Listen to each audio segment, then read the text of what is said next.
இந்த தேர்தலில் வந்து மிகப்பெரிய இழப்பு யாருக்கு தெரியுமா? உண்மையிலே விசிகாவுக்கு தான் இழப்பு, காங்கிரஸுக்கு இழப்பு.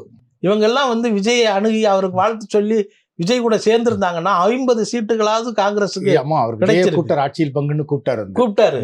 அதை வந்து எல்லாரும் தவிர்த்துட்டாங்க. அப்ப தவிர்த்ததுல வந்து இப்ப எவ்வளவு மனவேதனையில இருக்கும் பாருங்க. அப்படியான ஒரு இதுதான். காங்கிரஸ்க்கு 50 சீட்டு கொடுத்திருப்பாரு, துணை முதலமைச்சர் பதவி கொடுத்திருப்பாரு, விசிக்கு ஒரு 25 தொகுதி கொடுத்திருப்பாரு. ஆமா ஆமா, விசிக்கு ஒரு நல்ல வளர்றதுக்கான ஒரு வாய்ப்பு இருந்திருக்கும் வந்து. ஆமா. ரெண்டாவது அவர் விசிகாவுல இருந்து அவருக்கு சேராததுக்கு ஒரு காரணம் வந்து ஆதவ அர்ஜுனாவுடைய அந்த தவறான அணுகுமுறை. அதாவது 2 பேரும் ஒருத்தருக்கு ஒருத்தர் பேசிக்கிற வேண்டிய விஷயத்தை வந்து மேடை போட்டு பேசுறது, அது அப்படிலாம் பேசக்கூடாது. அந்த நம்பகத்தன்மை இல்லாததுனால தான் திருமாவளவன் மாதிரியான ஒரு நல்ல நல்ல மனிதரை வந்து விஜய் கட்சியில் சேர முடியாமல் போயிடுச்சு. அவருக்கு நடந்த அந்த புறக்கணிப்பு இருக்குல்ல, அந்த அவமதிப்பு இருக்குல்ல, அது திமுக செய்திருக்க கூடாது. திருமா அவர்கள் வந்து இந்த தேர்தலில் வந்து அவர் மனம் நொந்து போனதை வந்து நேற்று அவர் பேசின ஒரு வீடியோவில் பார்த்தோம். ரிசல்ட் தெரியறதுக்கு முன்னாடியே அவர் வந்து மனக்குமுறலை வந்து வெளிப்படுத்தினார். ஆனாலும் வெளிப்படுத்திருக்க தேவையில்லை, இருந்தாலும் வெளிப்படுத்தியிருக்காரு.